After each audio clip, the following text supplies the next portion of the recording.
one nation, under God, indivisible, with liberty and justice for all.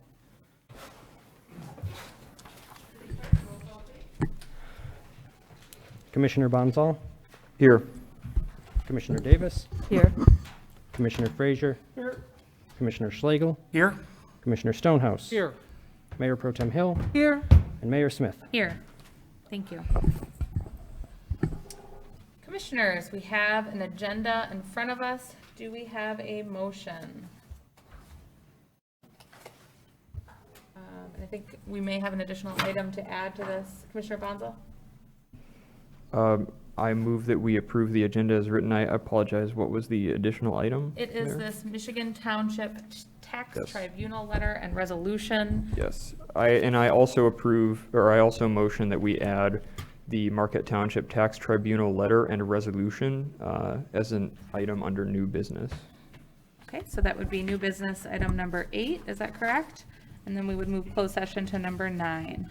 Are we in agreement on at least the proposal, Commissioner Bonzo, of how that'll roll? Yes, Madam Mayor. Do we have a second on that motion? Commissioner Frazier? I'll second. Okay, anything to add, Commissioner Bonzo?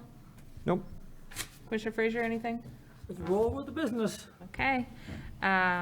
Any additional discussion? Hearing none, all in favor, please say yes. Yes. Yes. All opposed, please say no. Motion passes 7-0. I have a few announcements, some construction updates. We're kind of nearing the end of our construction season here in Marquette. Phase 1 of the Lakeshore Boulevard project will be completed within the next 2 weeks. The Marquette Drive project is ongoing. Majority of street improvements and sewer line replacements for the season have been completed. We were able to add 3 more in Shiras Hills using contingency funds and savings from prior projects. So a portion of each of the following roads in Shiras Hills: West Nicolay Boulevard, Radisson Drive, and Nicolay Boulevard. And then the cleaning and televising of sewer and stormwater lines will begin soon and should be completed by the end of October.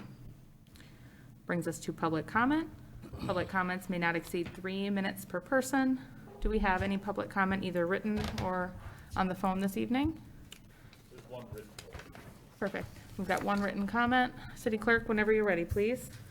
Thank you, Mayor. The written comment was received by email from Margaret Brum, 404 East Magnetic Street, and it reads, Madam Mayor, City Manager, and City Clerk, Item 1, in reviewing the agenda for the City Commission meeting on Monday, September 28th, 2020, I noticed that the slides for the 2 presentations were not included in the agenda packet. In the future, could the slides for presentations be included in the agenda packet? This would facilitate community involvement with the speaker, as more relevant public comment would be obtained about upcoming presentations if the city residents could see the slides in advance. Item 2, will trick-or-treating be allowed within the city limits this upcoming Halloween? Item 3, I was out at Clark Lambros Park Sunday afternoon, and while leaving, I noticed that someone had put up a campaign sign advocating not wearing masks. This confused me, as my understanding was that no posting of signs was allowed in city parks.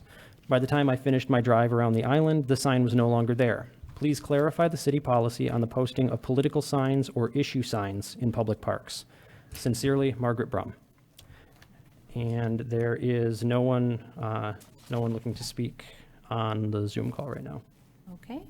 With no additional comment, public comment is now closed. Moving on to presentations, we have 2 this evening. First, we have a presentation by Brad Austin, Director of Operations for the Marquette County Solid Waste Management Authority.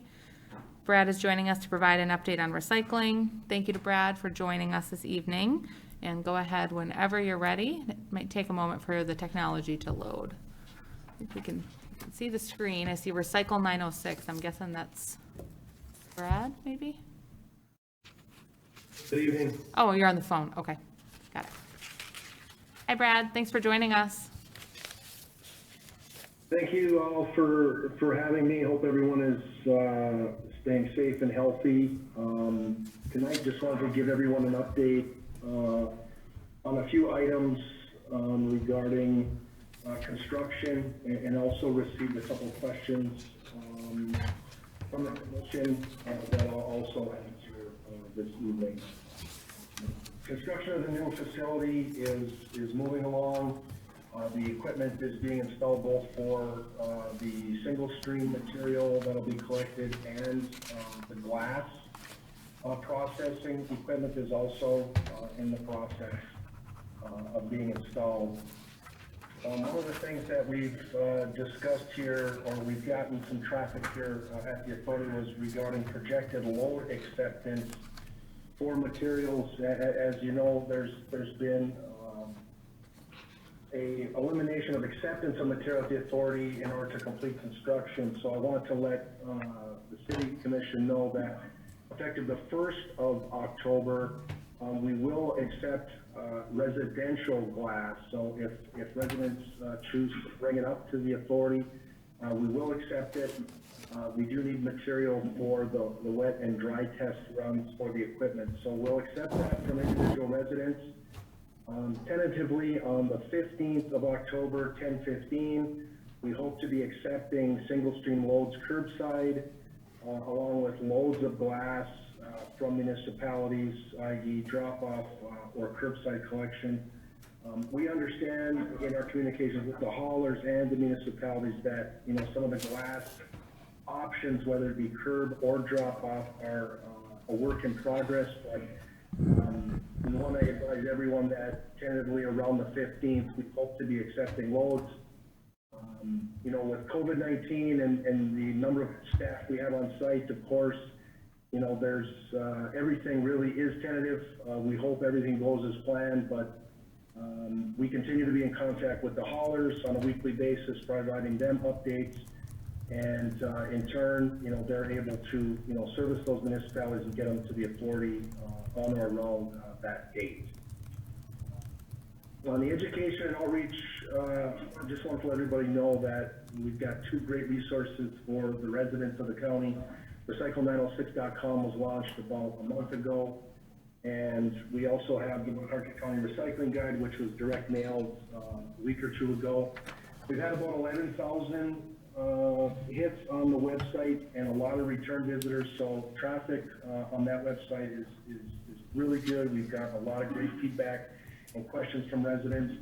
We ask the residents to follow the guidelines provided on recycle906.com, along with the recycling outreach guide that was direct mail.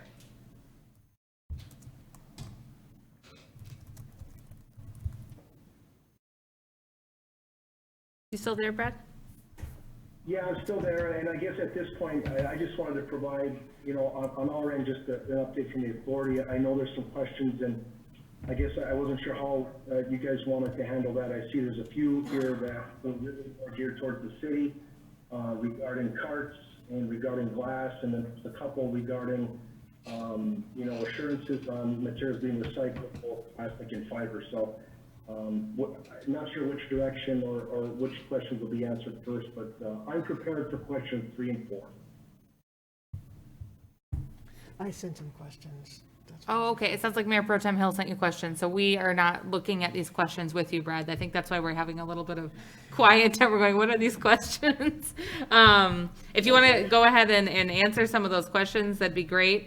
Just kind of broadly talk about those topics, and then we'll go on to additional questions from other commissioners. Sure. The first question was, what assurances can the NCSWA provide that the plastics are being recycled, and if they are not, what is what is driving that decision? I would say most importantly here, to ensure that we are recycling, we are marketing commodities, that we ensure that are following the guidelines to ensure that acceptable items are being placed curbside. I mean, that's really the key, and it's what we've invested time and effort into the outreach. In order for commodity markets to be viable, we need to be sending the market something that they can reuse. So, I mean, some of the things that have come up with this, you know, in the last, you know, few months and questions that we've had is just reminders to everybody that a recycling symbol and a number does not necessarily mean that that item is recyclable in our program. I think that's a focus point moving forward, is try to stay away from Google searching what is or what isn't recyclable, and really focus in on what the single stream flyer talks about as acceptable and what's identified on recyclementosfix.com. The two resources are the same. They were put together the same in the same theme. That's really the focus. So as far as assurances, you're dealing with a commodity. So we're going to be splitting multiple plastic grades, and we're going to be marketing them to 5 or 6 different outlets in the Midwest. At this time, we only have, the ability to potentially, commodity market agreement these commodities for about a year. So we do have outlets, and we're diversifying that portfolio to ensure that we are able to move it to market. And really the only thing that drives the decision to maybe hold materials, potentially look at removing them from being able to move to market if the market dries up and we're unable to. Our intention is to process collected recyclables, number 1s, number 2s, 3 through 7s, and we have viable markets for those commodities at this time. And we continue to, negotiate those agreements, and really in some cases, because of the market conditions, you're really working on a week-to-week or a month-to-month basis as far as where we can move them and how effectively we can move them at the highest value. The fourth question was, who is the purchaser of fiber products and how will that be assured to continue to be recycled? Fiber is multiple markets. Again, UP Paper and Manistique is a market that we intend to move papers to. Sunoco in Wisconsin, Pratt Industries just built a large facility in Ohio. So we've got 3 or 4 larger paper buyers that we're working with as far as our material. And we've been, talking with these buyers for the past 6 months. So, again, I see language in the questions regarding assurances. How can we be assured?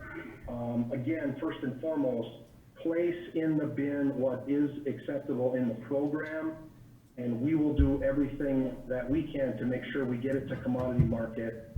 But understand, I think it's important to recognize that it is a commodity.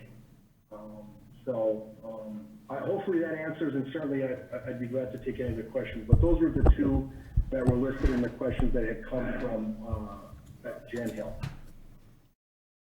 I appreciate those updates, and I definitely appreciate you coming tonight. I think it might help if we've got some really kind of any more broad, basic questions for the commission, and then if we have specifics, we can go into those. But anyone have any broad kind of questions, Commissioner Frazier?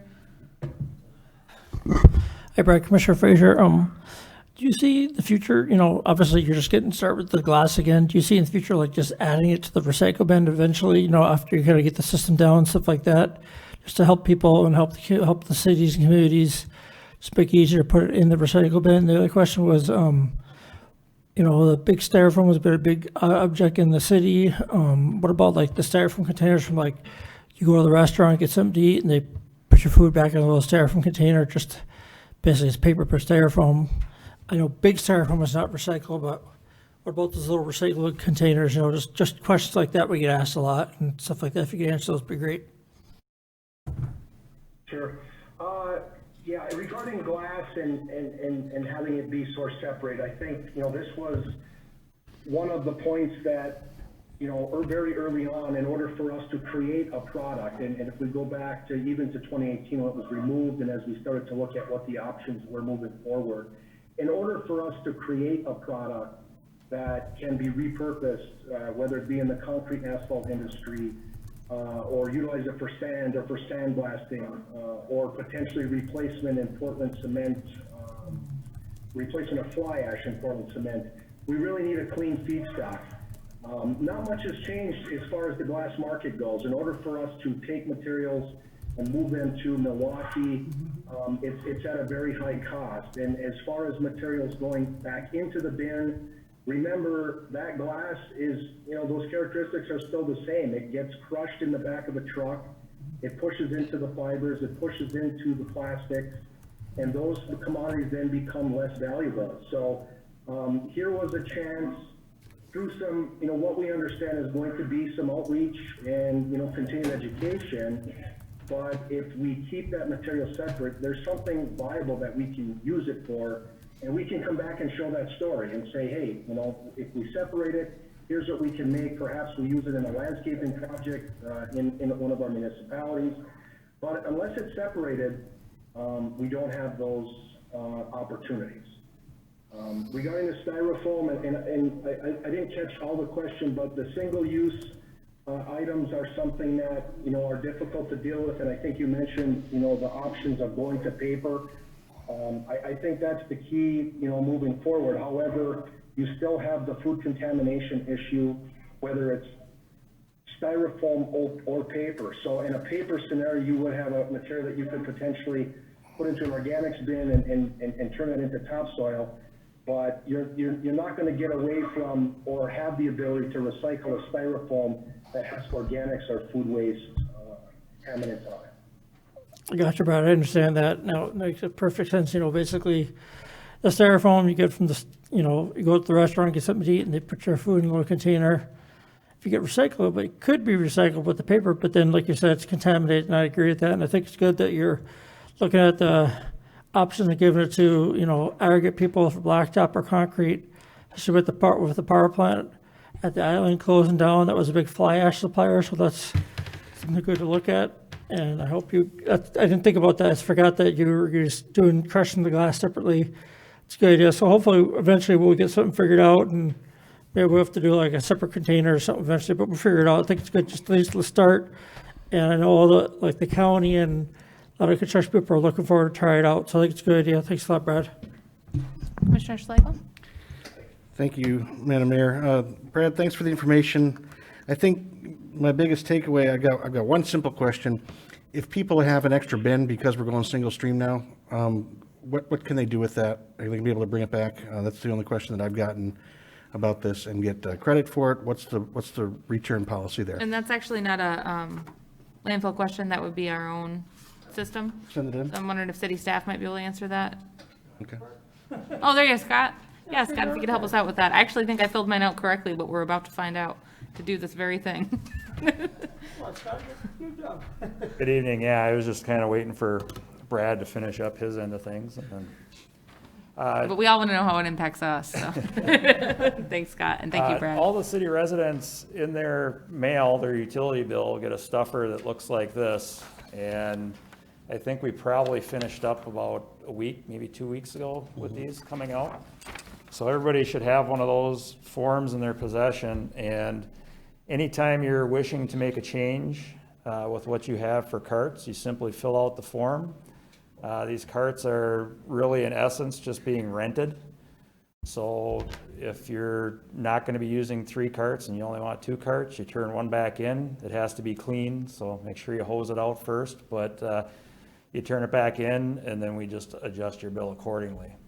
And well, there's A through F for different cart packages, and there's actually a few people that have gone outside of that and done a hybrid for people that have a lot of recycling and stuff like that. You can add recycling carts and such. So Great. As far as any change, that's the form you would fill out. And it's also located on our city website as well. Thanks. That's, Municipal Services Building? I- To the other building? We- To the services building? I don't think that we drop them off. They're picked up by the, So there's 2 different scenarios, and the first is once a year, we actually drop them off and pick them up. yeah. The order forms are due by this Friday to be part of that. So those carts will come in, and we'll have them distributed, hoping just before Christmas, somewhere between Thanksgiving and Christmas this year. And then any other time during the year, if you're downgrading or turning something in, you just wash it out and drop it off at the service center at 1100 Wright Street. And yeah, that's pretty much it as far as that goes. Do you have more, Commissioner Schlegel? good. Thanks. That clears that up. And I guess the only other thing I want to talk about with what Brad was bringing up is the drive it home. If you're going to recycle something, recycle what's properly meant to be recycled. Clean it, rinse it out, take the labels off. You're going to get the best bang for the buck for that kind of recycling. I know it's been a little bit of a learning curve in our household, and I'm just, I'm glad that you're kind of driving that home today, Brad, and that it was well documented in the literature that we got in the mail versus, and, you know, how this is going to proceed in the future. But it's not that hard to do, and I think that if we all work together, it's going to be a real successful program. Commissioner Stonehouse? Thank you, Your Honor. Question, I'm not sure, I think, Scott, to understand, so everybody does understand, we are not requiring people to recycle. That is still an option that people have, right? That's still an option. So it's only a good thing to do, but it's not a requirement.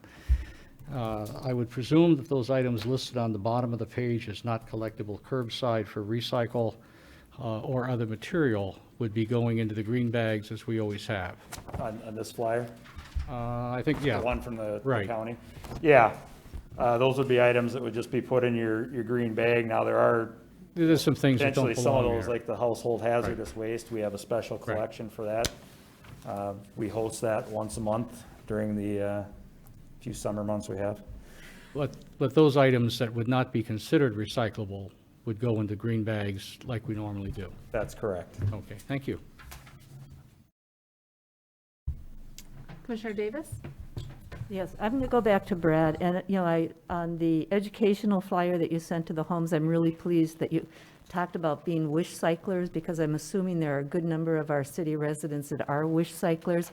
I think the most confusing one is what plastics are recyclable, and I'm wondering if either on your website or in the future, you could do maybe some additional education about which plastics are allowed to be in the recycle, because I think those people who are wish cyclers also want to do it right, and I hear a lot of questions about, well, is this one going to work or is this one not going to work? And I hope it works, so I'll put it in there. So just a suggestion and a thank you for even bringing up the fact that several of us are wish cyclers. Yeah, our intention with recycle906.com is to develop, and what you see in other communities, we're going to mirror that, where we're looking at an alphabetical list of products that, you know, you can click on and can tell you, we'll use icons, but really get into a little bit deeper into each individual item. Plastic is evolving. It's very difficult. We are over-packaged, as we all know, and, you know, these things are produced, and then the material recovery facility is expected to just deal with these items. So there's definitely more information coming, a little bit more specific, and we feel right now by product name with a small icon would be something that would be handy for folks to look at on the website. Commissioner Bonzo? Thank you, Madam Mayor. First, I just want to say thank you so much to both Scott for providing a good explanation to us just now of how the bins work, as well as to Brad for your explanations tonight. And I think that we all really appreciate the hard work that you both do and that your staff have been doing here at the city and at the MCSWMA to try and make this work. Both of my questions, I think, are more pertinent to the city and our operations. First, is it the city's plan or intention as of right now to provide curbside glass recycling pickup, or is that a determination that still has to be made by staff and or the commission? It's part of an ongoing discussion, I think, that we've been having on how best to take in the glass over the last several months here. One of the big things with glass is that it's a little bit more difficult, I think, to handle. It's certainly harder on the equipment that collects it and things like that. So I mean, we've had a lot of discussion, not only with Brad but with our hauler, and really what we've come down to is just a few different options for taking that in. The first option that we explored was adding a special collection for it, but when it really comes down to it, adding special collections is just going to drive up everybody's bill, and I don't think that's really in the general public's interest to do this in such a manner that we drive up the bill. So having said that, they kind of came back and said, well, why not try a drop-off site? And if you recall, we did drop-off for general single-stream recycling before, and we also tried that with household organics. And what ended up happening, and it, it's just like anything else, 1% can ruin it for the other 99% using a site like that. But essentially, both of those drop-offs, because they were unmanned sites, were essentially used as our rubbish drop-off site was used. And we had microwaves, TVs, all kinds of stuff showing up in there. And at which point, once that load's considered contaminated to a point that they can't sort through it, then we're essentially not only landfilling it, but we're paying to landfill it on top of that. And so I didn't really want to do that, because the only way for us to actually do that and hopefully not have a lot of contamination was to man that drop-off site, which again would add cost to it. So really what we were down to was looking at replacing one of the single stream collection weeks with glass recycling. And the real question comes down to is just, what's a reasonable frequency? Based on the volume, we kind of felt that 1 out of 5 weeks was a reasonable frequency. What's easiest for the general public? Well, it might not be the easiest to remember every 5th week. So one of the things that we also threw out there was just the first full week of the month, we would collect glass, and then the rest would all be the single stream. But when it comes right down to it, certainly that's our recommendation, but the actual frequency at which you want to do it is kind of up to you guys. No, thank you, Scott. I really appreciate that in-depth explanation, and I think just based on what you shared, I think I agree with your assessment completely that it makes more sense to do some kind of rotational curbside pickup than a drop-off site. I'm just curious, do you have an idea, does city staff have an idea of when we may be prepared to offer curbside glass recycling pickup in some form, or at least an estimate? Because I think one of the MCSWMA and the city in general have done a great job of providing information about how recycling is going to work. But this is the one question that hasn't been answered. And with October 1st approaching, I would hate to see people start putting out glass or something like that. So there were a couple of different factors. Originally, I had wanted to get it done to start out the new year. And that was based on 2 factors. One, there were a lot of changeovers with our hauler, not only personnel-wise, but the way they were doing things. And I know you've heard probably quite a bit about the separating the recycling trip from the garbage trip. They now do everything in 2 trips, and that created a lot of confusion, I think, for people. But they've got some personnel on board now that are making a lot of the corrections, and I think things have gone smoother. They're getting it done a lot closer to the 8 a.m. that they're charged with completing the task by.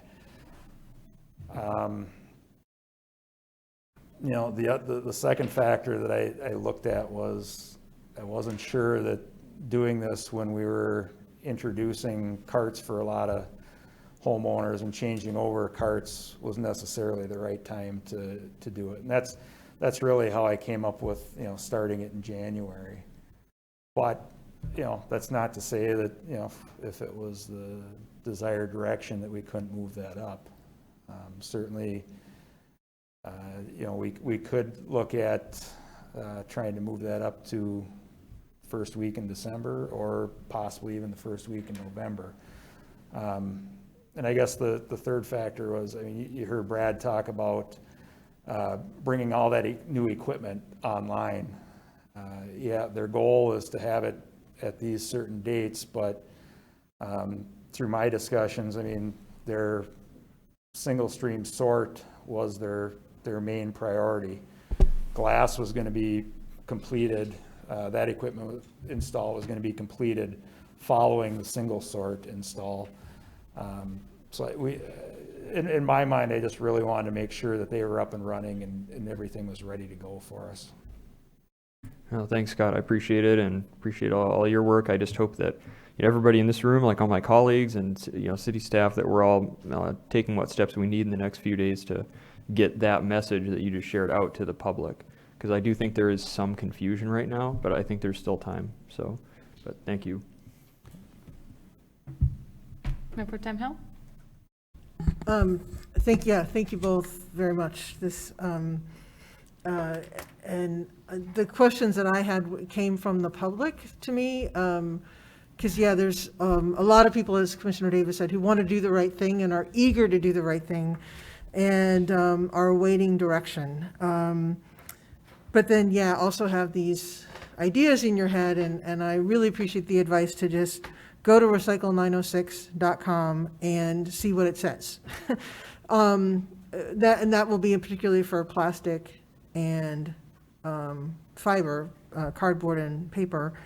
And the question on the assurances part was, there's been a, Brad, I just want to, I heard that what you're telling us is, we're trying to sell the material that we collect to a market that will take it when it's in certain conditions, when it's in prime condition, I should say. And the concern is that there's been articles nationally about how even in that case, not necessarily is the plastic being, in particular, being actually recycled. It still somehow ends up in the landfill. That's what I've been very directly asked by the public is, how do we know that this is actually going to be recycled, or is it going to end up in the landfill? And thank you. Jen, if I could real quick, and I think it's a great point and it has merit. And if you look at things nationally, in some cases there have been issues. I think as we come online, this facility comes online, as I've talked to commodity buyers, it's been a focus point to them also that if we're truly going to, make this work and get buy-in from the residents of the county and or residents from around the Upper Peninsula, we need to tell the story on the back end. So, for example, the life of a milk jug, if you will. Part of my focus moving forward is material procurement from, multiple counties outside of Marquette, and also as this material moves to market, go to those facilities and watch our material being processed. I mean, I think that's kind of the closing the loop part of this, where if we're asking people to do this, follow the guidelines, bringing something back to the community and saying, this is what's happening with the material. And if something's not happening that we don't like, or that is not up to our standards and how we want to operate, then we look for alternative markets to that material. But nationally, there has been some things, and I have seen the article and I've seen others. All I can tell you is a part of the mission is to go out and bring the story back and say, here's what's happening to this material, and provide that to the residents of the county. Thank you. That's very clear. I just wanted to just bring that home one more time. Thank you. I know you guys are repeating yourselves a lot right now. And then my other question, if I may, is just to Scott. So when are we in the city of Marquette going to start single stream? Has that decision been made? I guess I'm not entirely clear. I'm Wednesday night, so I haven't done anything yet. I'm still in September, but yeah, when do we start? We can actually move to single stream at any time. Right now, our hauler is they've gone back to Eagle in Eagle River, Wisconsin for the recyclables. Well, Brad's group was getting the equipment back online, and they do accept single stream. So we can make that move right now, actually. And, you know, one of the things, and this is probably part of the learning curve, we're just trying to get everybody conditioned to this, and it's kind of come up a few different times tonight, but one of the big failures, or what I saw as a big failure trying to communicate the message when we went the other direction from single stream to dual stream, was you had all of the 22 constituent municipalities of the landfill authority putting out their own message. You had different people or different municipalities advertising in our local paper, you know, exactly what their program looked like. And, you know, so-and-so clipped this out. Well, this was for Paul Township, not City of Marquette. You know, it was things like that. It really, I'll sum it up with it. If you remember the great pizza box debacle and how much, you know, trouble that really caused with, you know, could we recycle pizza boxes or not? And we're trying to make a shift, and this has been recommended for years by Eagle or MDEQ at the time, and all the different MRFs, which are material recovery facilities that are out there. You want a clear, consistent message, and the best way to accomplish that is for them to be putting out the message to everybody. Okay. And, you know, Brad referenced the Recycle 906 website. They've been on there, so a few of those hits are mine, Brad. But it is a good website. It's well done. There's a lot of good information out there. Certainly these flyers that were received in the mail, I think there's a lot of good information, but that's all coming from Brad and his group out there with Recycle 906. And I think it's a good message, and I think it's in the end, it's going to work out the best if that's where the message continues to come from. Certainly on the city side, you know, we're gonna have a message about the carts and how that end of things is going to go, and we'll certainly be redirecting people to Recycle 906 and that, and trying to get them pointed in the right direction as to where to get that message. But we really, really want that message to come from Brad and Recycle 906. I have a few questions given that. So it sounds great, and I really like the marketing campaign, and I think, Scott, you've done a really nice job, and Brad too, and now we're at the point of, we're gonna get it started. So I heard you say we can start any time, but I didn't hear a date. So do we have a date that we're looking to go online, or are we just relying on the Recycle 906 to when they're ready? We've relied on that already. Okay, so Brad, so what's we the are- date? I said, so Brad, what's the date?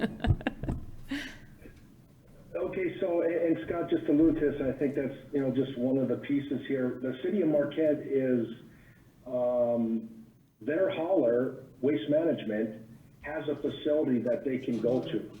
You already have single stream commercial material moving to that facility. So they're simply gonna place that curbside single stream, and with the commercial, and they're gonna move it to that alternate facility. So the October 1st date that's on the flyer is solid for the city of Marquette, because you have an alternative option. Where things have gotten a little bit sideways is not all municipalities have that option. So Okay. some of them were going to Canny Sawyer on a temporary basis.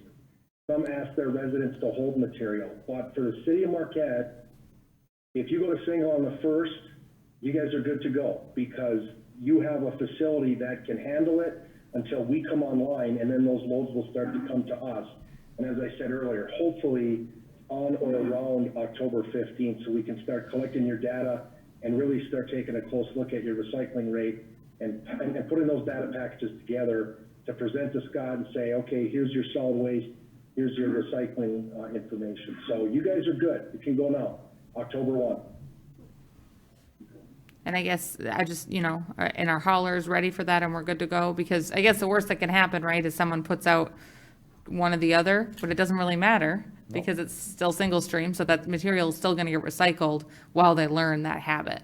So that's the Right, really, and I think the haulers are on board also, and really, they're an important part to this because they have interactions at the curb. They get calls from customers, and, you know, this transition will take A little bit, but I mean, even when we went from single to dual, within a month, people understood. Now we've got, coupled with what the haulers will be communicating, we've got a flyer, direct mail, here's your date, here's what you can and can't do, and we have a website that you can also reference also. So I think this will be a smooth transition. We'll have a couple wrinkles, but City of Marquette, October 1, you guys can go. Great. I was just gonna say, that's the good thing about going this direction as opposed to the other direction. You got a lot more play. Nothing will get lost, at least. It's just, yeah, it'll just get more efficient with time. Well, I think that answers my questions. The follow-up question on the single stream, my follow-up question on glass, we've been kind of talking about glass, and I heard maybe the start of the new year. I haven't really heard a date for when we're planning on that. I don't know if that's something that comes back for commission approval, or you guys just make it happen, but I'm just kind of looking for, you know, a more firm answer for next steps on that piece. I think that would be whatever consensus you guys come up with. I mean, we can certainly move things up from that, like I said. I think my recommendation, like I said, is to go with the first week of the month. I think that's probably first full week of the month. That's easiest for people to remember. We can supplement that with a calendar that has those weeks blocked out and put that on the website. I think we can make it fairly simple. You know, we could move that up if you feel that that's appropriate with the other thoughts that I had given you earlier on where we're at. Commissioner Stonehouse, do you have something to add? What I keep trying to catch up with here is when we are doing what. So we're going to do glass on the first week of the month, but we're not doing recycle in the first week of the month. We're just doing glass. It'll be just glass, no Just single glass. stream. Okay.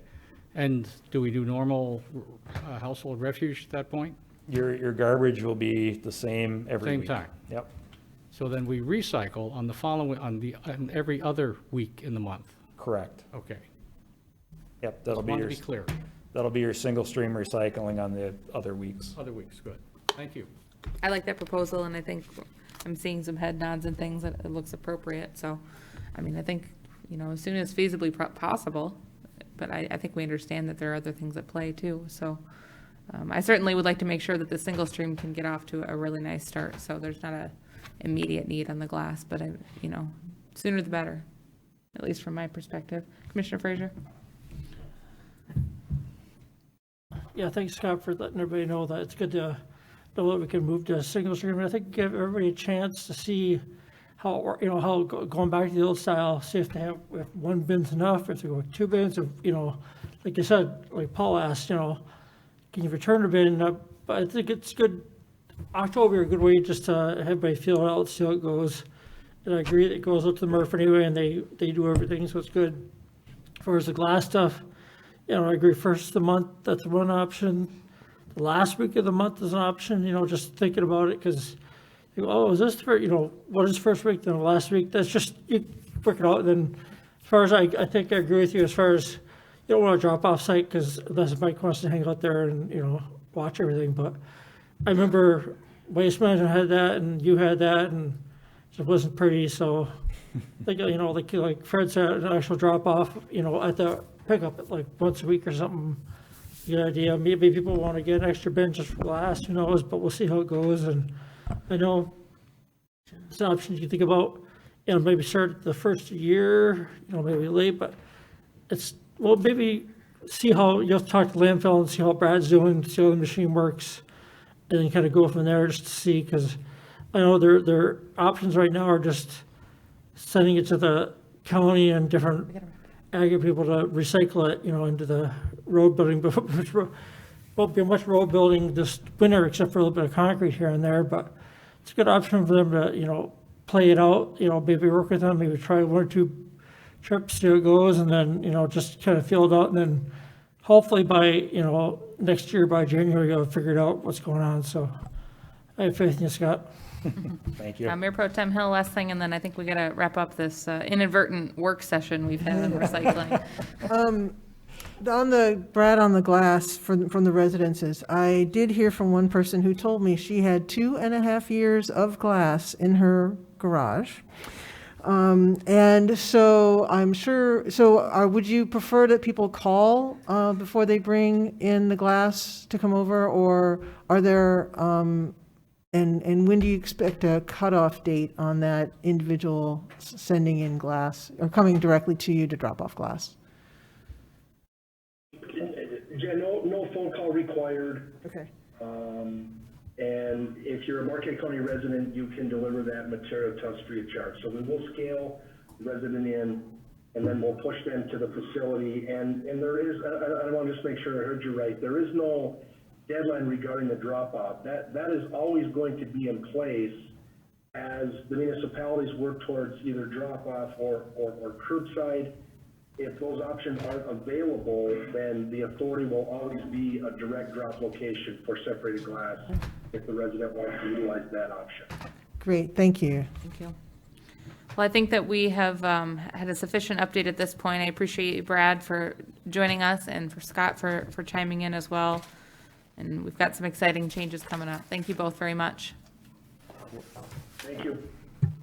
All right, we are going to move on to our second presentation of the evening, the Marquette Brownfield Redevelopment Authority by Chair David Allen. And we'll go ahead. Hi, David. Thank you for joining us. Go ahead whenever you're ready. I'm going to attempt to share my screen. Sounds great. You're a pro. Nice job. We can see your screen. Okay, great. So, I'm going to see if it's advances. Hold on. There. Okay. Good. So, what I want to do is, I want to do four things. One, I want to start off and just talk to you a little bit about what the theory is and the ideas behind the Brownfield program. Then I want to quickly run through a series of slides to, number two, show you how the program works. And then number three, show you some of the projects that have occurred here in Marquette. And then I want to finish up with number four, talking about some of the issues and challenges I think that we face as a city, as a commission, as a governmental authority. So first, let me just talk a little bit about the theory behind this. I think the way to think about brownfield is, think of it as harnessing market forces to achieve certain public goods.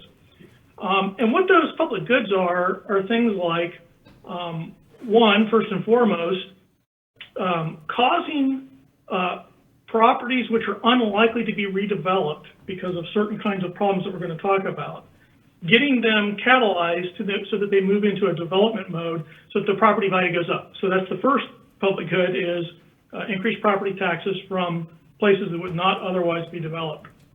But in addition to that, one of the important ideas is that there is this tendency, if you just let market forces go on their own, especially industrial forces, you tend to get rings of industrial development that then get abandoned, and then new green areas get developed, leaving the former industrial sites behind. And you get these concentric rings of new development leaving behind abandoned places. And that was one of the original ideas behind Brownfield, was to incentivize developers, especially industrial developers, to go back to those sites, find ways to clean those up and make them back into a reasonable place to develop, to prevent that green space from being gobbled up and turned into brown space. In addition to that, there are a number of other things that happen. One is you can actually cause certain public infrastructure, public access, public goods like that to be included, which you wouldn't necessarily otherwise get. And you can piggyback on other things that you're trying to do, keeping a downtown revitalized and vibrant instead of getting a lot of sprawl and things like that. So that's the idea behind this. I want to now very quickly run through some slides that show how the program actually works. And then, as I said, we'll go to some more slides after that about projects here in Marquette. So when you're thinking about how this program actually works, there's two specific things to think about. One is there are only certain properties where you can do this. This is all under the brownfield law that Michigan passed. There are certain kinds of properties that qualify to be eligible properties. You can only do this kind of work at those eligible properties. And there's only a subset of activities that you can do on those properties. I'm going to go into both of those very quickly here. So first of all, what are eligible properties? The classic one, the one that is sort of the original motivator behind the entire program, is those places that have become contaminated. It's where hazardous substances, which are defined under these various environmental laws, have gotten into soil and groundwater above certain state criteria.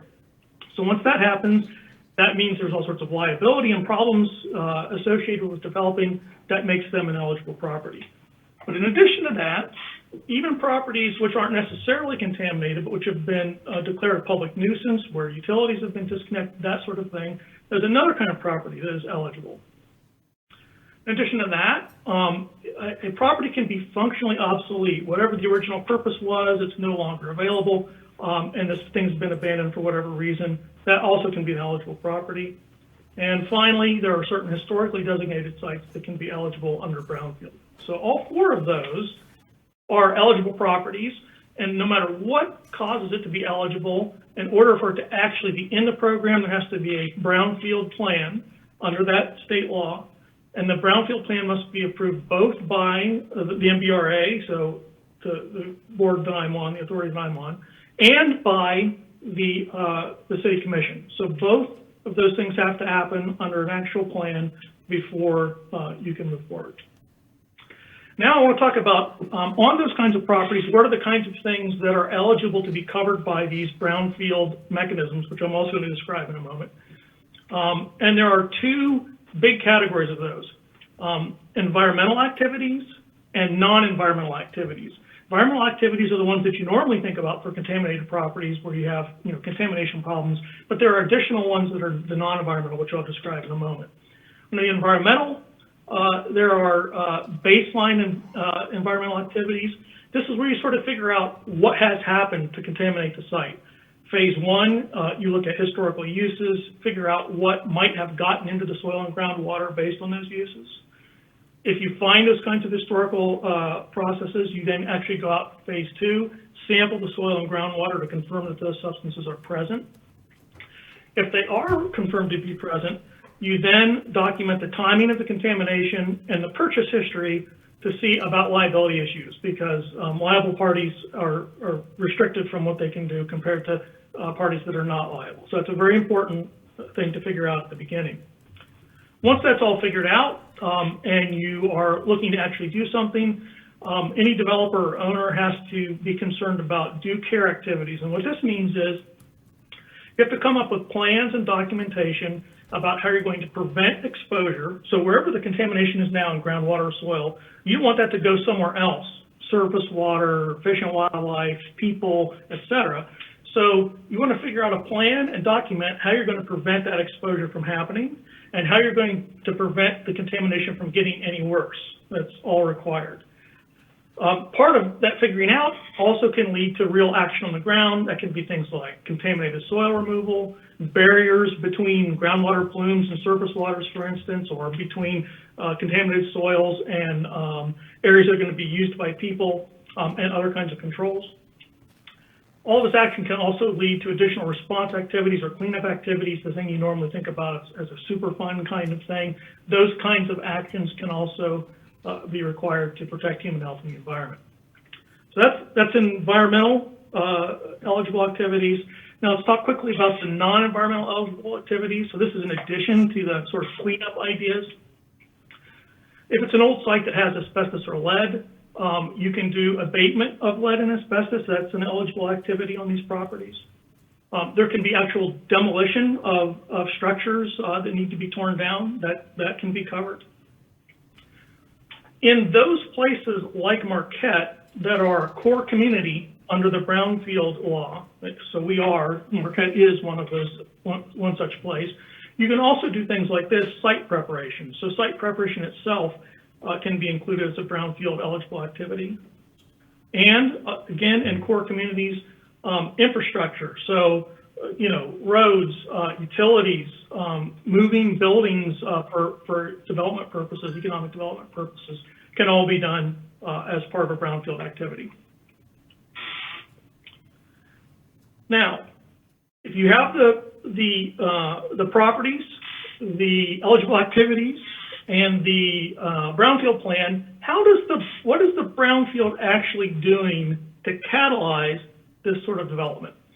And so the way it works is there's tax increment financing.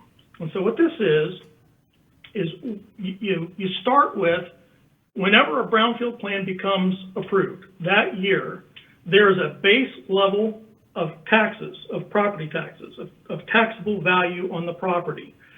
And that is a real number. So that sets the baseline. And those taxes that have been coming into the city and other jurisdictions will continue to come in at that same rate during any brownfield activity.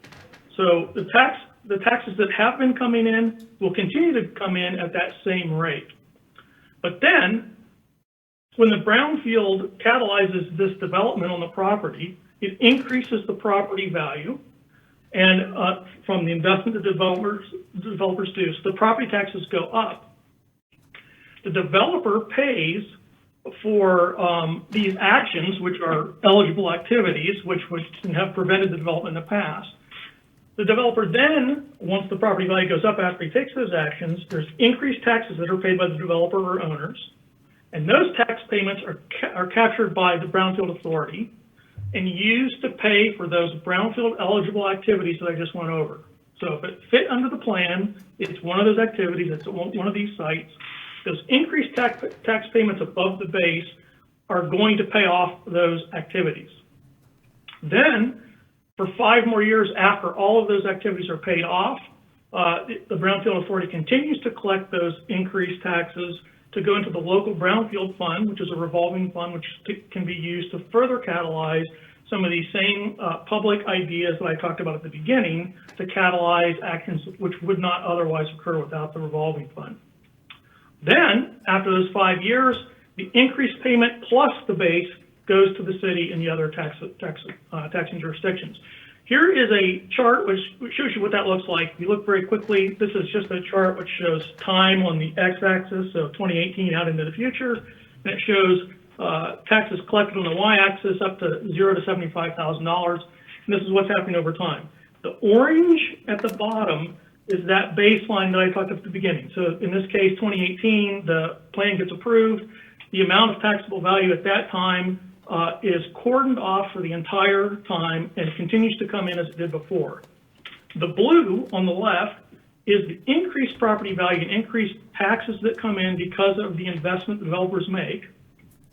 And that is captured, in this case, in this hypothetical example, for 11 years, captured to pay off those brownfield eligible activities. Then the magenta, I think that's what color that is, for 5 years is in the revolving fund. And then the green shows the increased taxes that go into the jurisdictions, taxing jurisdictions thereafter. So the idea is,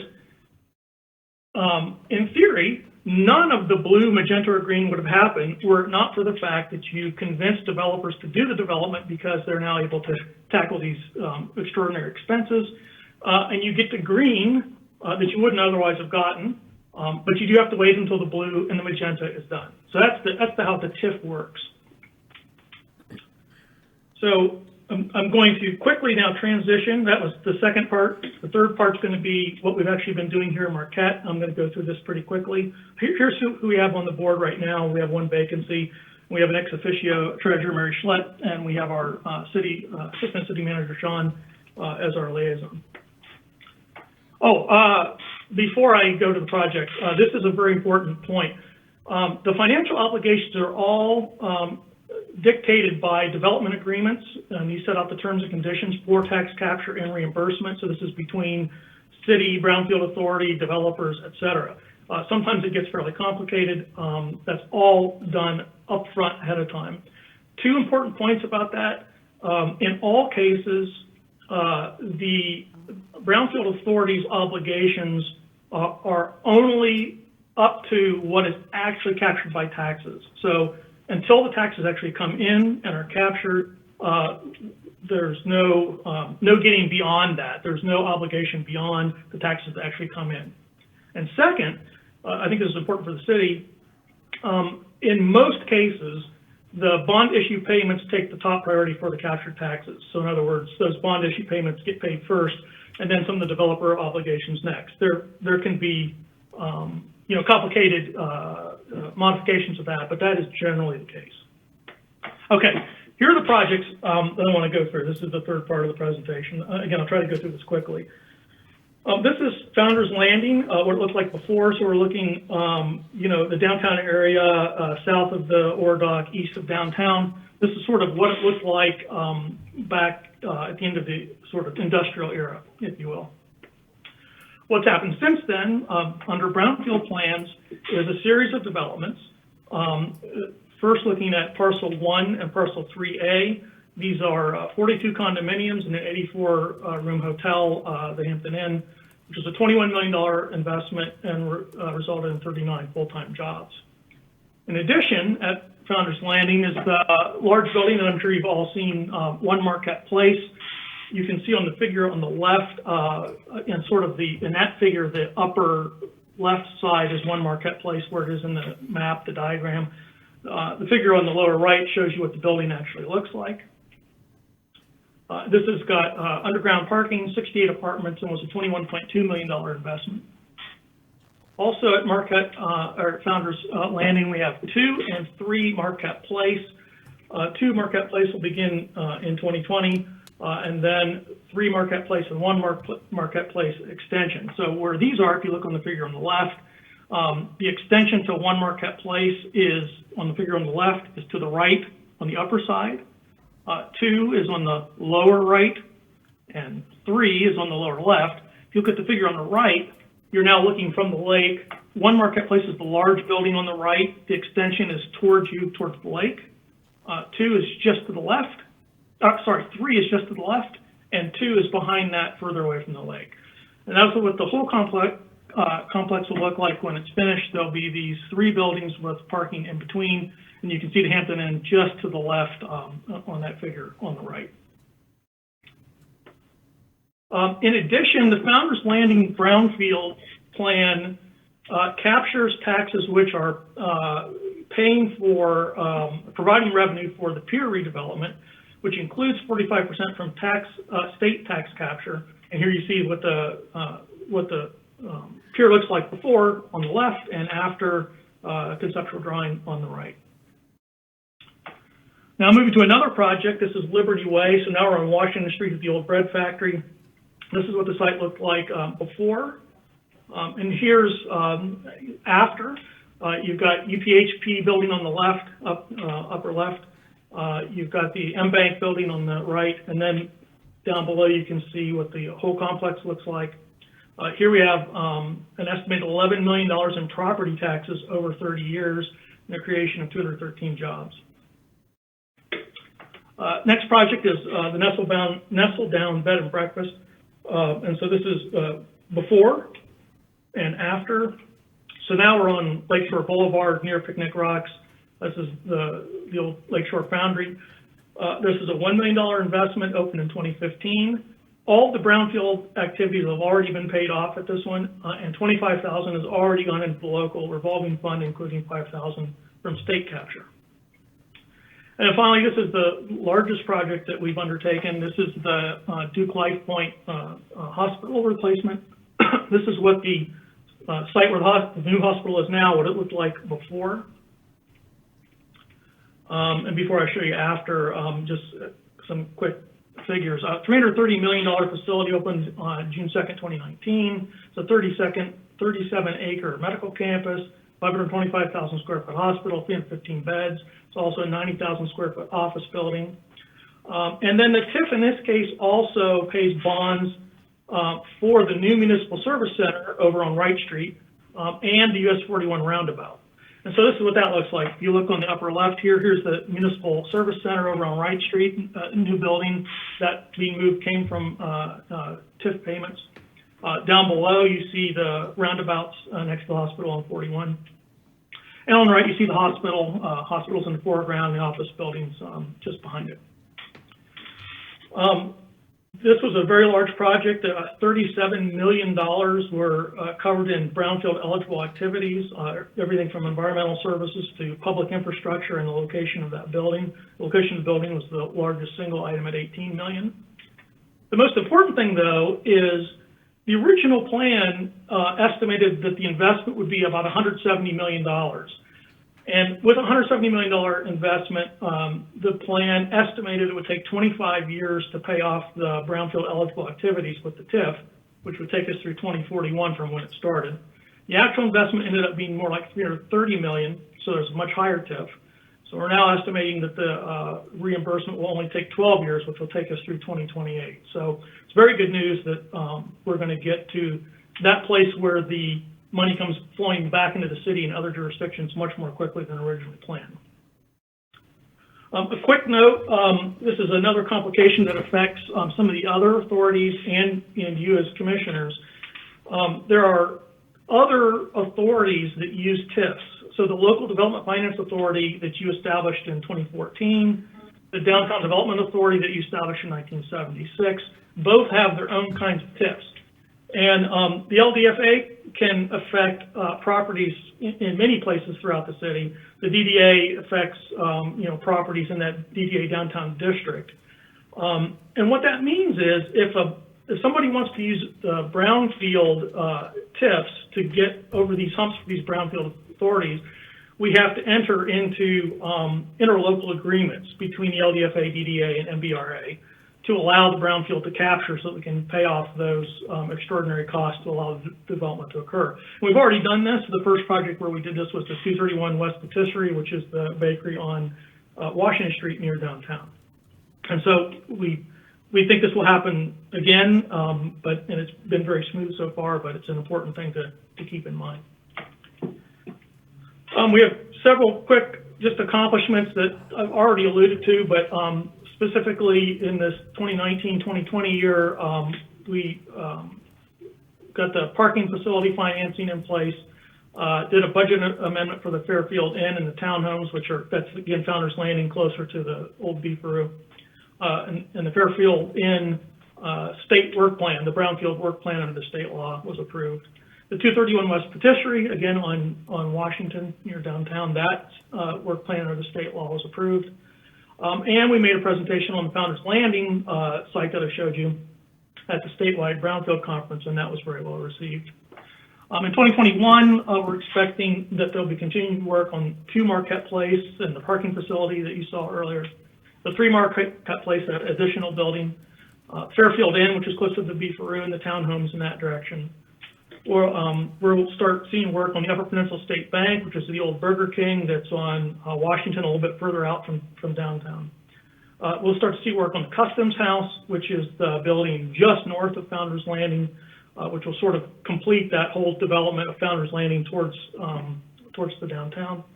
We'll see continuation of the Beacon House, which is on the new hospital site property, just north of 7th Street, or sorry, just some direction from 7th Street, whichever way that is, towards the hospital from 7th Street. And then we're expecting to do quite a bit of community outreach. And that's my segue to these key considerations and issues I just want to spend a little bit of time talking to you about. I think that the City Commission and the Brownfield Authority both face some important issues in the coming year and probably coming years that have already come up to some degree in public comments and in concerns that have been expressed. The first is there's a concern about the amount of development pressure near the lakeshore, what kind of development and how much and how quickly. And as you can see, some of these brownfield projects are near the lakeshore. So this gets into that conversation very quickly. I think that'll continue. I think that'll continue this year. And so that's something to keep front and center. We should keep in mind how to engage the public about what is happening, what could happen in the future. Another big issue is sometimes the developments tend to be high-end housing. Some of the things which have already been done have been high-end housing. And there's a lot of interest in doing more workforce housing at lower income levels. This is something which we are already contemplating in the Brownfield Authority as one of the proper uses of our revolving fund, and we've set some policies in place to make that one of the criteria that we look at. But this will be another thing which I think we'll all need to continue to grapple with in the coming years, starting probably this coming year. Another big issue is we know there's already a developer interested in using brownfield at the old Cliffs-Dow site near the lakeshore, sort of between downtown and Presque Isle. That's going to bring up a lot of issues about the timing of development. There's still monitoring going on of how much contamination there and what are the levels trending over time, what kind of development is appropriate, what kinds of additional actions will need to take place for various kinds of development. I think that'll be a big issue. And then finally, again, remembering that there's this juxtaposition between market forces and, government city goals. What is going to be the prioritization by either the city or developers or the Brownfield Authority for different opportunities where brownfield might be used? The power plant sites, the old hospital site, the Cliffs-Dow site, other sites that we may not have thought of. How should those be prioritized? How much effort should we put steering one direction or another? And so I think this will continue to be a big issue this year and in the coming years. And those are my comments. Do I stop sharing up here? I think I did. Sure, you can stop sharing just so maybe we can see your video. Thank you, David. Nice presentation. You did a nice job going through it quickly. There's a lot to cover there. And we touch on these projects a lot with the budget and periodically through the year, but it was nice to kind of get a comprehensive update. So thank you. Your last question about prioritization, I think is one that we will need to address as a commission in the coming weeks and months. And I know at some point we've been talking about maybe looking at economic development again. So I'm going to ping that back to the city manager's radar for a future time. And any other questions or comments for David Allen on the Brownfield Authority? And let's go ahead and try to keep him real brief because we have got a whole meeting to get through still. Commissioner Frazier. Thanks, Dave, for your awesome presentation. I agree with you. The hospitals probably give me the next site to look at for Brownfield. Who knows what's going to happen with that. I agree. The power plant down at Salt Marquette BLP thing, that's going to be a tricky one to think. But I agree. Probably in the next 5 years, the old we energy site could be a big one to deal with. The other thing that I like a lot of people are questioning is why are like the old Marquette Mall considered a brownfield? They ripped it. They ripped down the old Riverside. They're building a bank there now. And then, the old Burger King, they're doing a pretty good old building and then rip it down, bring it brownfield. I think that's a lot of people are questioning is how is that considered a brownfield just because it's an old restaurant, That's telling you it's only been vacant for like a year or two, but still it's just something to talk about. I agree. The big sites like, of course, Founders Landing, Bunny Bread, sites are unbelievable. They did a great job with that, but just think little things like that, like the Riverside Mall and the old Pizza Hut, the Burger King is something to think about. That's all. Other commissioners? Commissioner Stonehouse? Mr. Allen, thank you very much for the very comprehensive presentation. It was certainly much appreciated and a lot of good information there. Last meeting, I made a real point when we were discussing and approving, I think, the brownfield for the new bank project, was the concept of why we are losing money from the Peter White Public Library every time we do a brownfield. And of course, that's coming out of the TIF, and I understand that the law allows that to happen, or stipulates it does happen. But I've got to believe that with all the folks we've got on the Brownfield Committee and all the initiative and all the imagination, they can figure out a way that we can make one of the jewels of Marquette whole and not an ad hoc bank for brownfield projects. Now, I understand that if we would put this on a balance project versus the library, the project's going to win for the greater good, very certainly.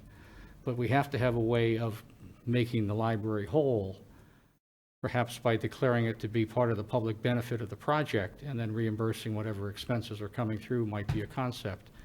But I would hope that the Brownfield Committee would, in the out months, begin to look at this as an issue and determine a way that we can fix it so that we're not shooting ourselves in the foot every time we approve a good, viable, useful brownfield project. But thank you again for the wonderful presentation. And if you'd like, I have just two quick things I would be willing to say about that. If you Sure, would. yeah, go ahead. So first, I think that in most cases, cases, the actual financing to the library goes up, not down, because of that, remember that baseline. So you have that baseline level of taxes, which is never decreased. When a brownfield starts, the property value that would have been there, absent development, continues to come in and is not captured by the brownfield.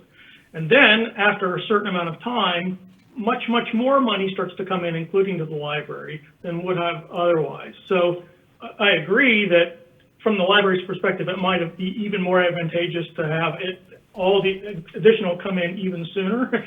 But in fact, we're not shooting a hole in the budget of the library in almost all cases. Second, even despite that, we have, in fact, been talking as a committee about looking for some innovative ways to find some way to use our revolving fund in some capacity that is appropriate under the brownfield law and that would be beneficial to the library in some way. And we haven't figured out exactly what that means in detail, but we're quite interested in figuring it out, just as you suggest. And I think we'll be talking a lot more about that with you, amongst ourselves, and with the library. Well, I thank you very much for that thought line. What I do have is a document from MAC that stipulates that the per year capture for the library is about $2,200, ending out at the end of the brownfield for the bank at about $2,400. So that seems to me to be money transferred from one pot to another pot. Obviously, you're on the brownfield and are far more knowledgeable of this than I am, but I do appreciate that you're looking at ways of trying to make that not a problem. Thank you very much. Right. Yes. Any other brief comments from commissioners? Member Temhill? Yeah, thank you for that very comprehensive. And I think it's a question, I want to highlight the question at the end again also about the prioritization, and that we don't have to wait for the developer to tell us what to do in our community. We can set goals and objectives as a commission. We can say how we want a new development. We have influence. We do not have final say, but we absolutely can influence what kind of development we want to have in our community. And as a place that is in some ways booming, housing prices are going up. We have our tourism, even with COVID, has gone up. People want to be here. And yet at the same time, retail is imploding. And we have, acres and acres of empty retail space. And so I do think that's a very important conversation that we need to address sooner rather than later. Any final comments from the commission? Well, David, we certainly appreciate you joining us, and you did a nice job in the presentation tonight. We look forward to hearing from you again soon, and keep up the great work. Thank you. Thank you very much. Okay, moving up on the agenda, we've got the consent agenda number 3. This will require a roll call vote due to item number 3H to schedule a public hearing. Commissioners, do we have a motion on consent? Commissioner Bonzel? Thank you, Madam Mayor. I move that we approve the consent agenda as written. Thank you. Do we have a second? Commissioner Stonehouse? I second the motion, Your Honor. Thank you. Commissioner Bonzel, anything to discuss? Consent? Commissioner Stonehouse? No, ma'am. Anyone else? Hearing none, City Clerk, could we please have a roll call vote? Commissioner Bonzal, Yes. Commissioner Davis, Yes. Commissioner Frazier, Yes. Commissioner Schlegel, Yes. Commissioner Stonehouse. Yes. Mayor Pro Tem Hill, Yes. and Mayor Smith. Yes, motion passes 7-0. Moving on to new business. Item number 4, Center for Tech and Civic Life Grant. City Clerk, could you please read the background? Thank you, Mayor. Recently, the city clerk's office was notified that the city had received an elections administration grant from the Center for Tech and Civic Life, the CTCL. The grant, which is aimed at promoting safe and reliable voting during the COVID-19 pandemic, totals $15,899.25 and can be used for election worker training, polling location costs, equipment costs, and costs associated with nonpartisan voter education and with the purchase of personal protective equipment. The CTCL is a national nonprofit focused on the modernization of U.S. elections. This includes a goal of making elections more professional, inclusive, and secure by educating voters and supporting local election administration. Though this grant opportunity is national, it was shared with Michigan clerks by the Michigan Bureau of Elections. The city will use these funds for signage and training materials, as well as costs related to the city clerk's satellite office on the NMU campus and costs related to increases in absentee balloting. Fiscal effect: the grant funds can be used to offset related costs incurred between June 15th and December 31st, 2020. Recommendation: approve the grant agreement with the Center for Tech and Civic Life and direct the city manager or his designee to sign the agreement. Alternatives as determined by the commission. Thank you. Commissioners, do we have a motion? Commissioner Davis? I move that we approve the grant agreement with the Center for Tech and Civic Life and direct the city manager or his designee to sign the agreement. Do we have a second? Commissioner Frazier? Second. Commissioner Davis, any discussion? Just thank you to the city clerk for staying on top of the available funding and pursuing the funding, and that will help us with the expenses related to this very unusual and tenuous election cycle. And I have a lot of confidence in our city to have the efficient and accurate results that we need. Great. Commissioner Frazier, anything to add? City would do a good job as usual. Any additional discussion? All in favor, please say yes. Yes. Yes. All opposed, please say no. Motion passes 7-0.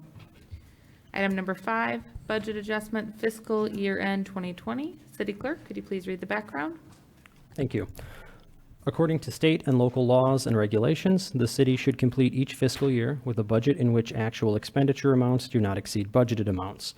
The attached schedules show the activities for which the city budgeted for fiscal year 2020. Fiscal effect: approval of the adjustments will help ensure the city stays in compliance with budget rules and regulations. Recommendation: approve the budget adjustments for fiscal year 2020 and authorize the chief financial officer to make the adjustments necessary to balance the budget. Alternatives as determined by the commission. Commissioners, do we have a motion? Commissioner Schlegel? I'd make the motion to approve the budget adjustments for fiscal year 2020 and authorize the chief financial officer to make the adjustments necessary to balance the budget. And do we have a second? Commissioner Bonzel? I'll second that motion. Thank you. Commissioner Schlegel, any discussion? Nothing at this time. Okay. Commissioner Bonzel? Anyone else? All in favor, please say yes. Yes. All opposed, please say no. Motion passes 7-0. Item number 6, city attorney evaluation. City Clerk, could you please read the background? Thank you, Mayor. The city charter requires an annual performance evaluation of the city attorney. In August, the city commission directed the mayor to appoint 3 commissioners to an evaluation subcommittee. The subcommittee consisted of Mayor Smith, Commissioner Schlegel, and Commissioner Stonehouse. The overall evaluation was very positive. The city attorney has successfully met all city charter requirements for his position. No increase in compensation was considered because the attorney is paid on a retainer basis, and the amount of his compensation for legal services is approved as part of the annual budget process. Fiscal effect: none by this action. Recommendation: approve the city attorney's annual performance evaluation. Alternatives as determined by the commission. Thank you. Commissioners, do we have a motion? Commissioner Schlegel? I'll make the motion to approve the city attorney's annual performance evaluation. Thank you. Do we have a second? Commissioner Frazier? Second. Commissioner Schlegel, discussion? Just applaud the work that we've gotten from our city attorney and appreciate continued support. Commissioner Frazier? Rod's a great guy, keeping the city out of trouble. Any other discussion? I'd just like to add that working with City Attorney Ron Keefe the last few years, he's done nothing but an excellent job for the city. Certainly appreciate his work. And it was an easy evaluation to do, so thank you, Ron. All right, all in favor, please say yes. Yes. Yes. All opposed, please say no. Motion passes 7-0.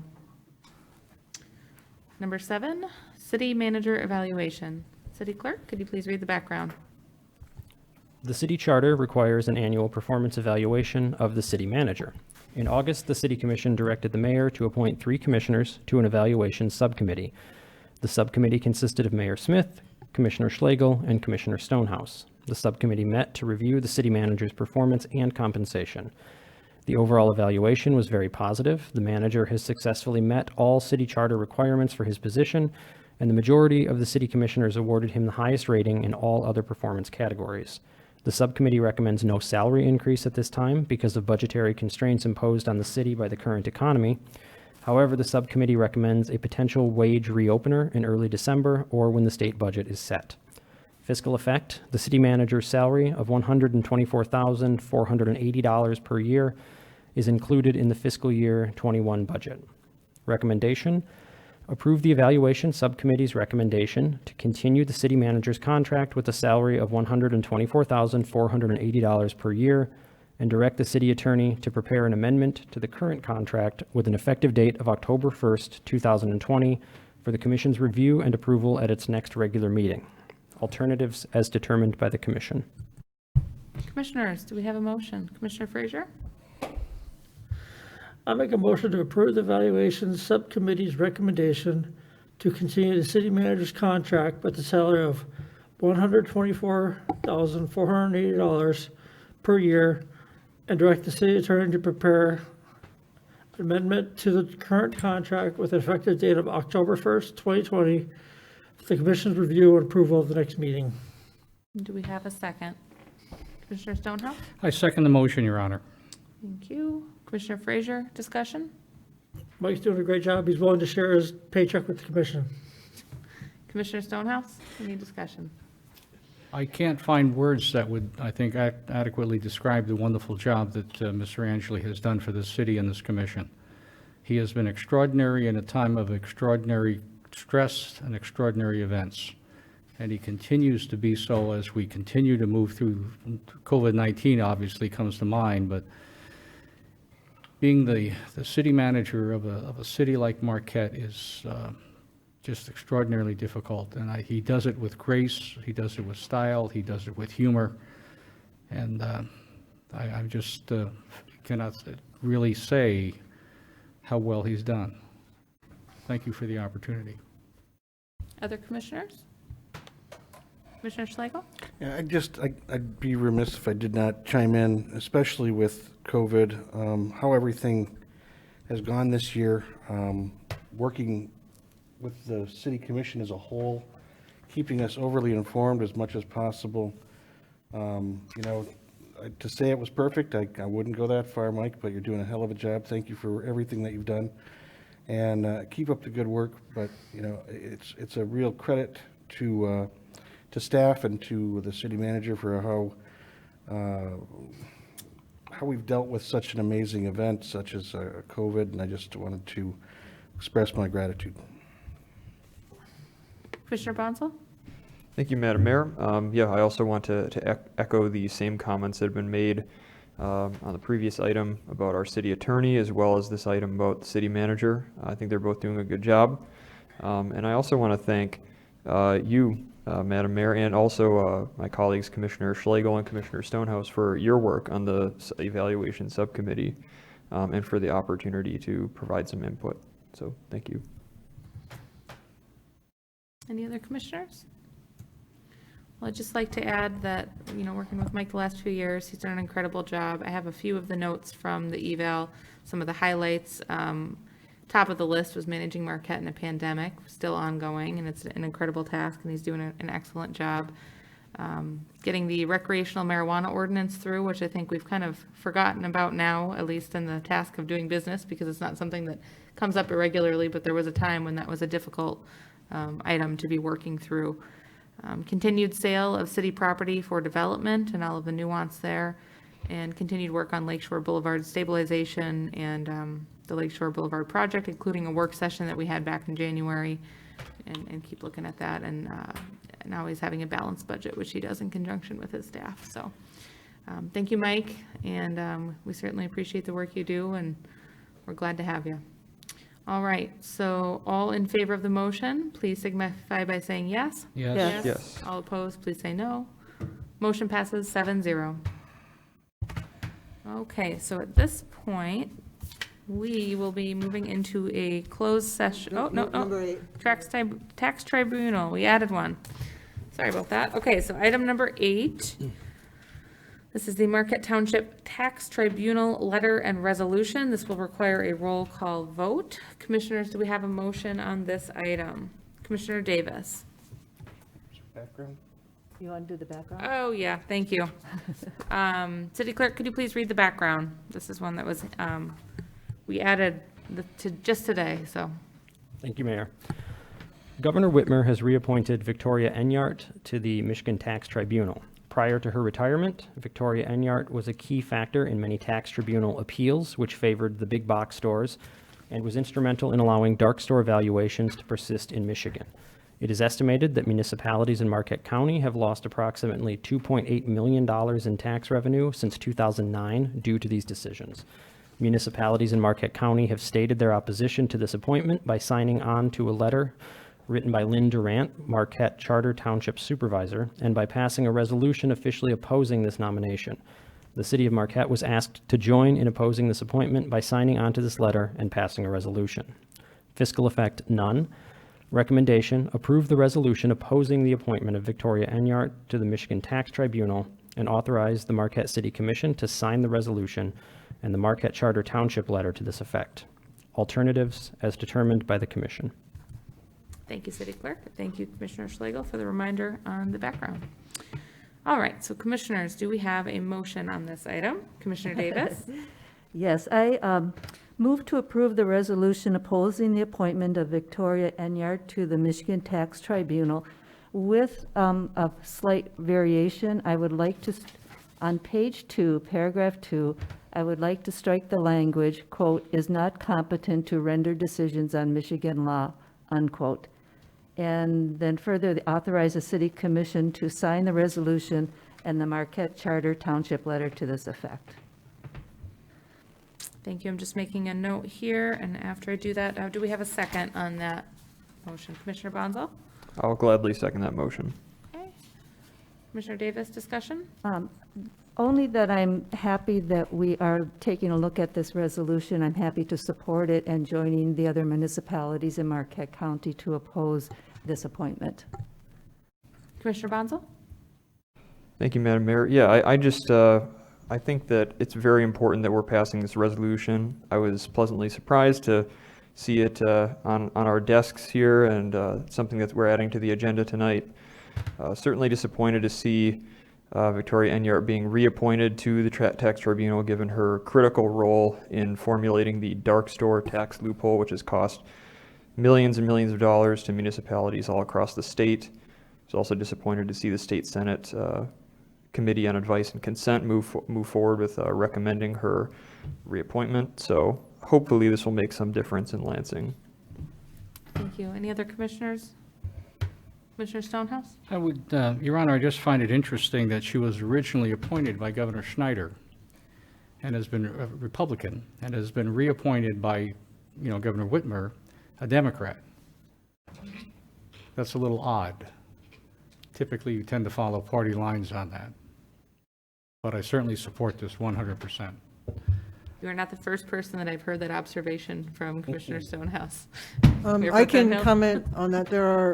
There are commissions where it's de facto, if not in fact, the rule that there be a balance of Republicans and Democrats on that commission. It's the same with the Michigan Public Service Commission, which is also only 3 people, strives to maintain a balance of Republican, Democrat, and Independent. So that's not actually completely out of character. More out of character is choosing someone who is has made so many decisions that severely negatively impacts local governments and is a great concern. Good point, Mayor Pro Tem. Thank you. All right, let's go ahead and take a vote. Oh, you did, Commissioner Schlegel? Yeah, sorry, just real quick. I just want to applaud Supervisor Durant for putting this together and spearheading the letter. The other communities for supporting it, and I sure hope that this is spoken from the mountaintops and hope that it reaches below the bridge and to other communities that need to jump on board here and support this. Great. Thank you. Agreed. I echo my colleagues' comments. All right, all in favor, please say yes. Yes. Yes. All opposed, please say no. So a roll call, Mayor. Oh, sorry about that. City Clerk, could you please conduct a roll call vote, although I think we know the outcome. Commissioner Bonzal, Yes. Commissioner Davis, Yes. Commissioner Frazier, Yep. Commissioner Schlegel, Yes. Commissioner Stonehouse. Yes. Mayor Pro Tem Hill, Yes, and Mayor Smith. Yes, motion passes 7-0. Thank you. Excuse me, Madam Mayor, just to remind the commissioners to sign before they leave tonight, please. I was just about to do that. Stole my Okay. thunder. Thank you. So I'm going to actually hand this out so that we don't forget. There are 2 places that I need everyone to sign before you leave tonight. Commissioner Bonzo, did you have a question? Yeah, thank you, Madam Mayor. I think this is actually a point that was raised earlier by Commissioner Davis, but should we be signing the copy that we have available to us right now, given that it has not been edited to reflect these small? I had our wonderful Assistant City Manager, Sean Hobbins, create a signature page. And on this copy, I have redacted the language, so we will just keep this all together and the adjustment has been made. Great, thank you. Yep. Okay, so that will be going on. We also will be moving, I believe, into a closed session. So we are on item number 9 now. It read item 8 before we added this previous item, but this will be item number 9. And I'll just read what the item is. Pursuant to MCL 15.268H, to consider a written legal opinion by the city attorney regarding a civil action entitled Alltel Corporation doing business as Verizon Wireless versus the City of Marquette, pending in the United States District Court for the Western District of Michigan, Northern Division. So Commissioners, do we have a motion to move into closed session on this item? Commissioner Schlegel? I'd make the motion as stated. second. Thank you. Any discussion? All in favor, please say yes. Yes. All opposed, please say no. Your Honor, this is Ron Keefe. We need a roll call. We need a roll call to move into closed session? Yeah, we need a two-thirds roll call vote to go into Thank you. two-thirds majority. Thank you, City Attorney. City Clerk, could you please conduct a roll call vote? Commissioner Bonzal, Yes. Commissioner Davis, Yes. Commissioner Frazier, Yep. Commissioner Schlegel, Yes? Commissioner Stonehouse. Yes. Where the green is. Mayor Pro Tem Hill, Yes. and Mayor Smith. Yes. Motion passes 7-0. Okay, we are now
Yeah, I saw that.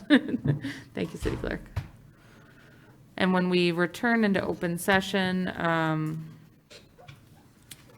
will ask the commission if we have a motion on this item. And then this item will be wrapped up. Okay, we are back live in open session. Thank you to the public for hanging in there. Commissioners, do we have a motion on this item number 9 that we just went into a closed session for? Commissioner Schlegel? I would move that the commission direct the city attorney and city manager to negotiate a resolution of the Altel lawsuit and authorize the city manager to execute documents necessary to conclude the litigation. Do we have a second? Commissioner Frazier? Commissioner Schlegel, any discussion? None at this time. Commissioner Frazier? Get it on. All in favor, please say yes. Yes. All opposed, please say no. Motion passes 7-0. Madam Mayor, Yep. may I abstain? Is that enough? City Attorney, may Commissioner Bonzo abstain from the vote? No, Your Honor, unless he has a financial interest in Verizon.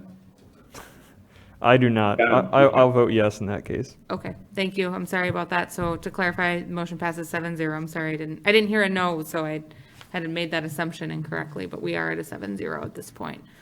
Okay, so moving on to public comment. Do we have any written or phoned-in public comment for the second session this evening? We have none.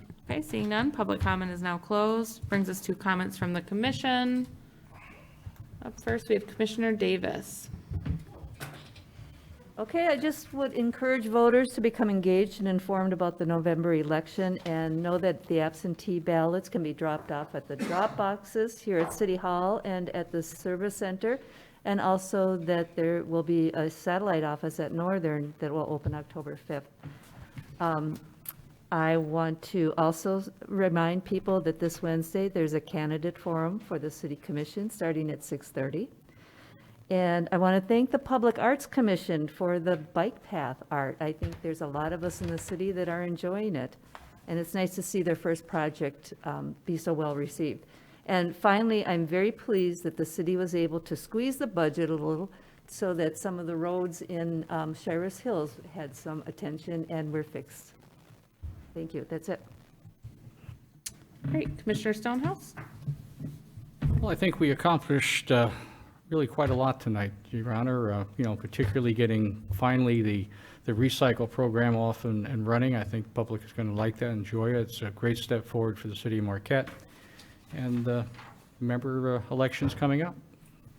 Thank you. Commissioner Frazier? Well, we had a little bit of summer come back for a few days. As we know, UP is all about mixed weather. We've had all four in 1 month before, so wasn't surprised to see fall come, then winter, then summer come back, and it falls back in. So we'll see how the rest of the year goes. And you won't pay. There's a lot of voting stuff out there all over the line on TV and stuff like that. So go vote. Mayor Pro Tem Hill? Thank you. Yeah, I am happy to do my part to help communicate the Recycle 906 message. It was really appreciated, the time and effort that people have put in, and that's what I think I'm going to echo the comments on the voting, of course. And then one other resource on voting, in addition, there's the candidate forum, which is a very important ordeal on our side, and important event. I really do encourage folks to watch. You really are put on the spot and have to think on your feet, and it's a good event. And also the League of Women Voters publishes a questionnaire answers at vote411.org. Commissioner Bonzo? Thank you, Madam Mayor. I think my colleagues have already said most of it, but I will also just echo the sentiments about making sure you get out and vote. If you feel that you want to vote absentee, I would try to do so sooner rather than later. We have drop boxes available here at City Hall. There will be a satellite city clerk office being set up next month on NMU's campus. And of course, remember to please turn over your ballot to look at the nonpartisan section. That's how all of us got here. I think that anybody that watches any of our meetings, especially the last few weeks, would certainly agree that the people who sit in this commission really make a difference, and your vote in that nonpartisan section really does matter. And this year you have a good field of candidates to choose from. You have 3 votes for City Commission. There's also an election for the Marquette Board of Light and Power. So please do use those opportunities to help decide how our community moves forward into the future. Commissioner Schlegel? Thank you, Madam Mayor. You know, you guys did a great job of wrapping things up tonight. A couple small things that I want to, well, I shouldn't say small because it's very important. The Lake Superior Watershed Partnership did a beach cleanup and beach grass planting in the last couple of weeks. We had a beautiful day for that. It was a great opportunity to get out and clean up the beaches. And I realize that there's a number of groups that are really kind of jumping on that bandwagon, and I can't thank you all enough for the time that you're putting into cleaning up after our neighbors who might not be as diligent as we are. So thank you so much for that. I'd also like to thank the group of, after a little bit of prodding after the football game the other night up on the hill, watching the Marquette game, a little bit of prodding, the kids went crazy and cleaned up the hill with all the trash.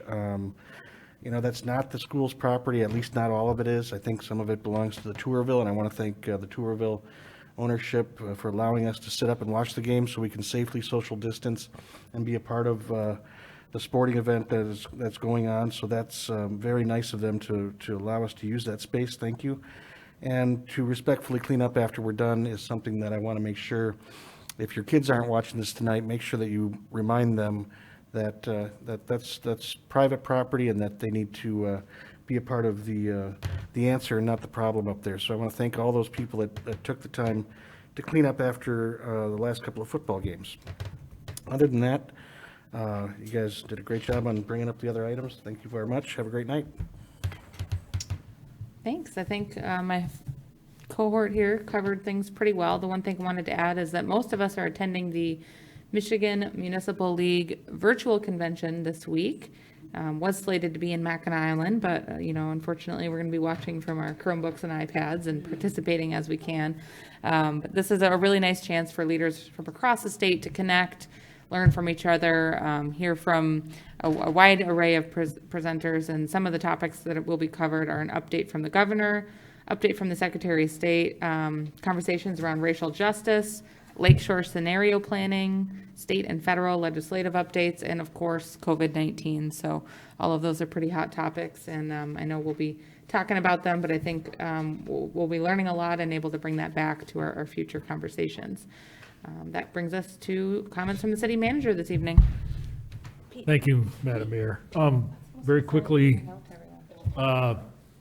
we will work on getting a glass plan in place as quickly as we can,